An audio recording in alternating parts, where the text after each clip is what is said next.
Hi guys! Good evening guys! So ngayon guys, magluluto na naman tayo.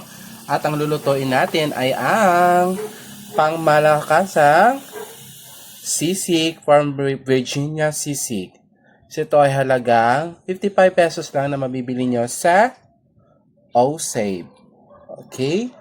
So ang mga ingredients natin is yung ating siyempre, ceiling greens, sibuyas, yung ating sisig, itlog, at syempre yung mayonnaise, tapos paminta, and yung salt.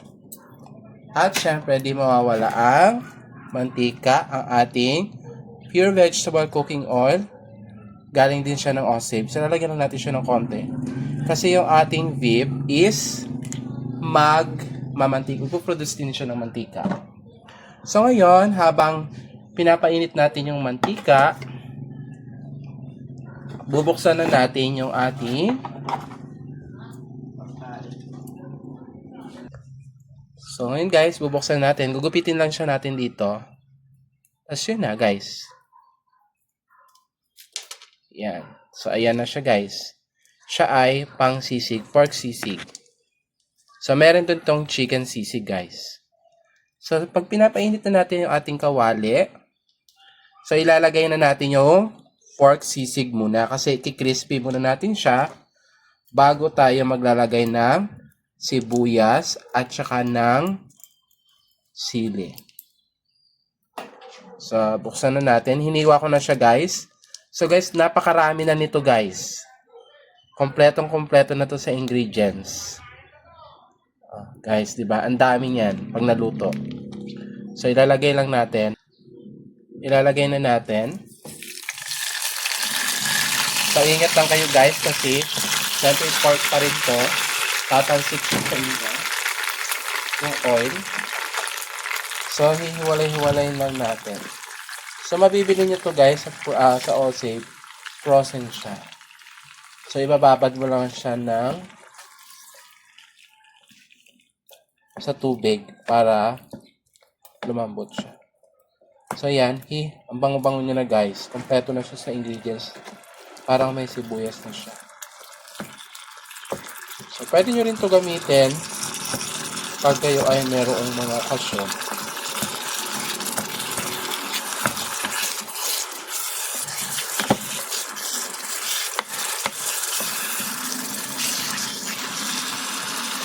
So, yun guys. Pagkatapos natin siya madurog, so, diba, ang dami niya na. Yan, halu-haluin lang natin siya hanggang mag-crispy-crispy siya. Yung iba, pag nagsisisig sila, inuuna na yung sibuyas. Diba guys? So, ilalagay natin yung sibuyas sa gitna. Siyempre, galing siya sa pagka-frozen, so meron siya mga excess oil or parang tubig-tubig sa loob ng nalagay niya. So, tatanggalin muna natin. Ito-toast muna natin siya. Ang bango.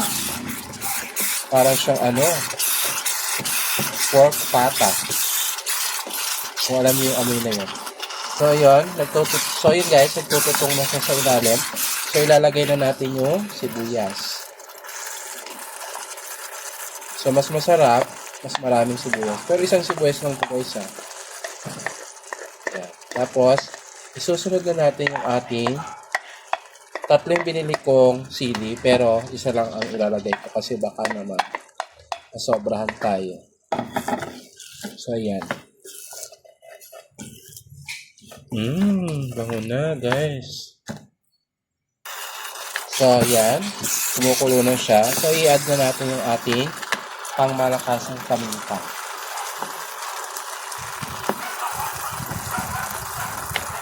Para at least, kahit hindi masyadong manghang yung sili, paminta lang ang malalasahan natin sa ano. Ayan guys, ang bango kasi nagtututong na siya para siyang sisig sa plate.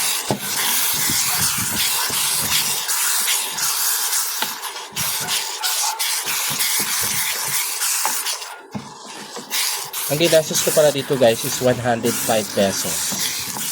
Kasama na yung mantika, paminta, at syempre yung ating mga iba pang ingredients. So, lalagyan natin siya guys ng konting asin para lang meron siyang kick ng alat-alat konti. Pero at least, alam na natin may lasa na siya. So, ngayon guys, okay na siya. Lalagay na natin yung ating itlog sa gitna.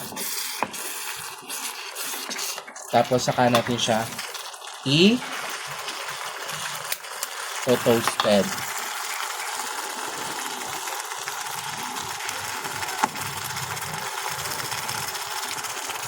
Yan. Diba? Tapos, hahaluin lang natin siya guys. Ng ganyan. Wow, ang sarap na siya guys.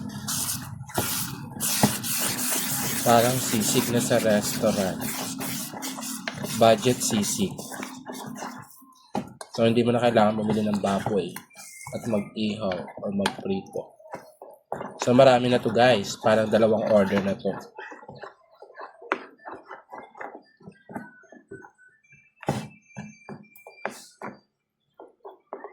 So, yun guys. Pagkatapos yun guys is lalagyan na natin siya ng mayonnaise. Pero lalagyan din siya natin guys ng mayonnaise sa top pag nag-ano na tayo plating.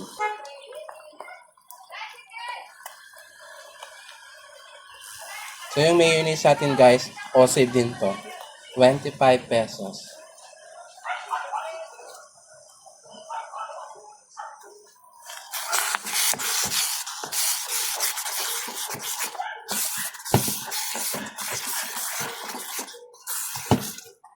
Napaka-creamy na.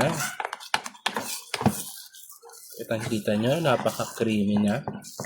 Ito toast lang natin to guys. Tapos, pwede na tayo mag-plating.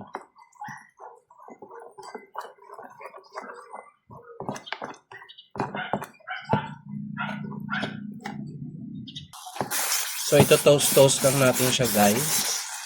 Para wala naman siyang masyadong sauce. Masarap pa rin yung may pagka-toast niya. Yung topong.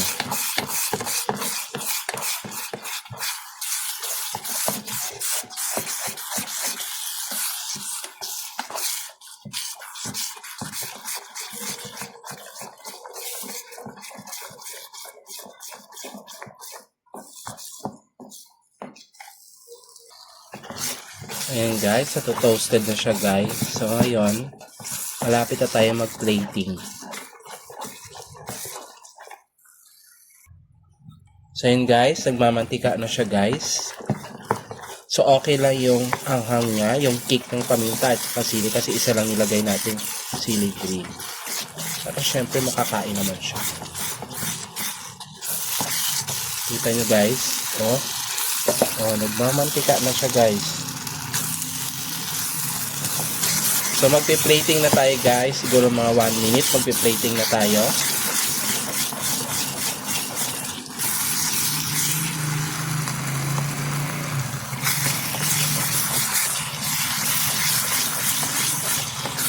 Siyempre dapat guys, lutuin yung mayonnaise para hindi siya maasim.